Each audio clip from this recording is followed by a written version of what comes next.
Alors, Bezrat Hashem, le Chok d'Israël ce matin, dimanche, Parashat Vayechi, la Gemara de Brachot, page 6a. Tanya, Abba Binyamin Omer, Abba Binyamin nous dit, En tfilato shel adam nishmat, ella bebet hakneset. La prière d'une personne est plus écoutée à la synagogue.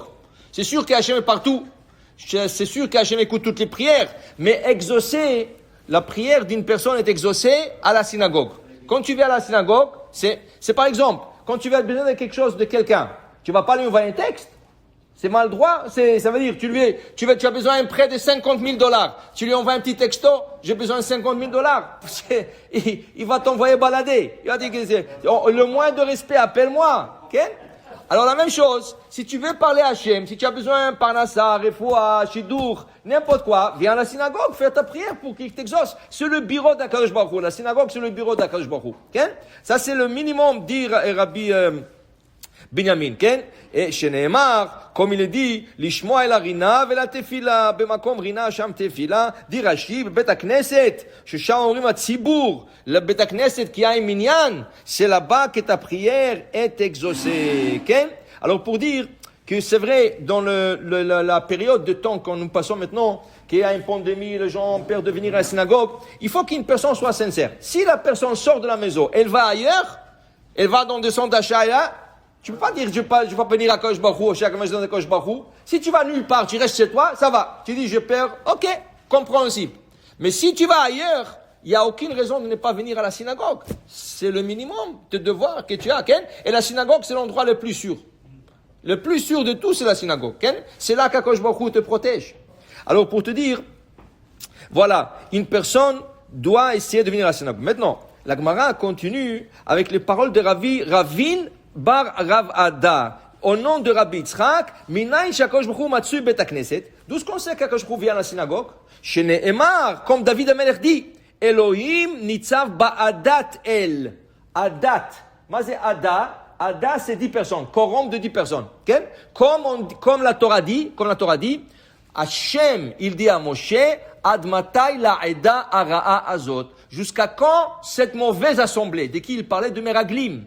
Combien des espions il y avait? 12. Mais 2 étaient tzaddik, Yoshua et Kalev étaient tzaddik. Donc, quand Hachem a dit à Yoshua, Moshe Rabbeinu, Ad matai la'eda ara'a azot, jusqu'à quand cette mauvaise assemblée, il y avait 10 Meraglim. De là, on apprend, si Elohim nitzav ba'adat el, on apprend que Dieu vient dans un quorum de 10 personnes. Quand il y a 10 personnes, Hachem est présent, la Shekhinah est présente. Et on ne peut rien faire sans 10 personnes, chez Nehemar, comme il est dit, Venikdashti betoch adat ben Israël.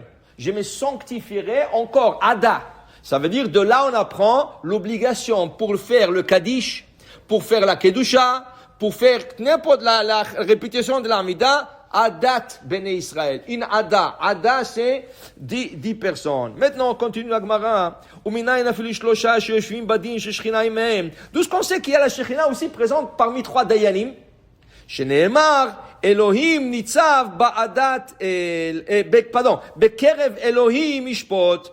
Bekerev Elohim. Vous savez que le mot Elohim a 2 sens. Ça a le sens de Dieu. Ça a le sens d'un Dayan. Comme il est écrit, Hachem dit à Moshe, Re'e netaticha Elohim le Paro. Mazé, est-ce que toi tu vas être le Dieu de Paro? Non, pas le Dieu de Paro. Tu vas être le juge de Paro. Tu vas juger Paro. Tu vas lui emmener le diplé. Donc Elohim, ça a 2 sens.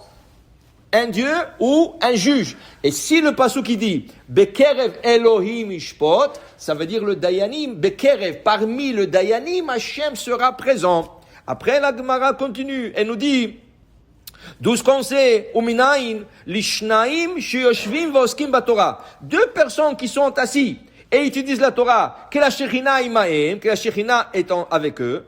Ah, chez Nehemar, comme il est dit, Az nitberu ir et Adonai ishel reu, vayakshev Hashem. Quand ceux qui craignent Dieu parlent entre eux, Hashem écoute. Okay?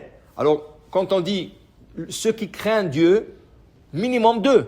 Alors, quand il y a 2 personnes minimum qui étudient en Chavruta, la Shrina est présente. Après, la Gemara continue en disant, mais Minaïn, d'où ce qu'on sait que même une seule personne s'assoit et étudie la Torah, que la Shekhinah, elle vient chez lui, chez Nehemar, Bechol hamakom asher askir et shemi, à tout endroit que mon nom sera mentionné, dit Hachem, avo elecha oberachticha, je viendrai, je te bénirai. Ça veut dire que la Shekhinah, elle vient écouter le parole de celui qui te dit celle. Donc, la Gemara, il dit que je comprends pas. Tu nous as dit 3 personnes. Déjà, la Shekhinah est présente. Et après, tu dis 2 personnes. S'il y a 2 personnes, la Shekhinah est présente. À plus forte raison, 3. Ok? Dit la Gemara, non. À 3, on a dit Dayanim. Et tu aurais pu penser que le din, le jugement, c'est pas quelque chose, pas Torah. D'accord? Alors on te dit, non, sache que le jugement c'est Torah. Pourquoi? Le jugement de la Torah, c'est pas un jugement civil. Qui veut dire, un dayan, ou 3 dayanim, quand ils jugent, ils doivent regarder des sources toraïques. La Gemara, le Shulchan Aruch, le Poskim. Sans ça, ils peuvent pas juger. C'est pas qu'en la loi civile, il y a des codes. Il y a des codes. Ici, il n'y a pas de code. Le code, c'est la Torah. Okay? Et c'est ça la différence entre la loi juive et la loi goy. Okay? Que tu n'as pas droit de se faire juger chez les goyim parce que ce n'est pas la même loi. Et même, dit Rashi, même s'ils ont quelque chose qui juge comme nous, on n'a pas le droit d'aller chez eux. Parce que c'est une dénigration à la Torah. C'est comme si tu dis la Torah, ça vaut rien, c'est la loi civile qui vaut mieux que la Torah. Chas v'shalom. Donc, quand on a dit 3, la Shekhinah il vient, peut-être parce que c'est Dayanim, et c'est pas Torah, on t'apprend, non, c'est aussi Torah. Alors maintenant que tu as dit 2, dit la Gemara, mais tu as dit même un qui étudie la Torah, la Shekhinah il vient. À plus forte raison 2, dit la Gemara, non, sache qu'il y a une différence entre 2 personnes qui étudient la Torah et une personne. Quand il y a 2 personnes qui étudient la Torah, Mirtavan Milayu. Quand je vois écrit tout ce qu'ils disent. Quand ils parlent, il a dit comme ça, c'est pas comme ça, Rashi a dit ça, tout ce qu'il dit c'est écrit. Après 120 ans, on lui dit, hey, monsieur, tu te rappelles de cette date et date, à telle heure, regarde qu'est-ce que tu as dit. Tout ce que tu as dit est écrit ici. Il lui montre, c'est enregistré. Tandis qu'une personne qui étudie seule la Torah, la Shekhinah, il vient l'écouter. Mais la Shekhinah n'enregistre pas. Il n'y a pas d'enregistrement. Okay? Il n'y a pas de traces.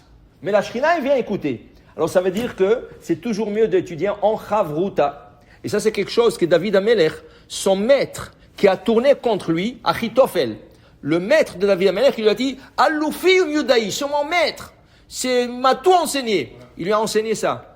Tu veux te rappeler de qu'est-ce que tu te dis? Tu vas apprendre bien. Chavruta. Chavruta, ça veut dire en partenariat. Ça veut dire ensemble. Tu étudies avec quelqu'un.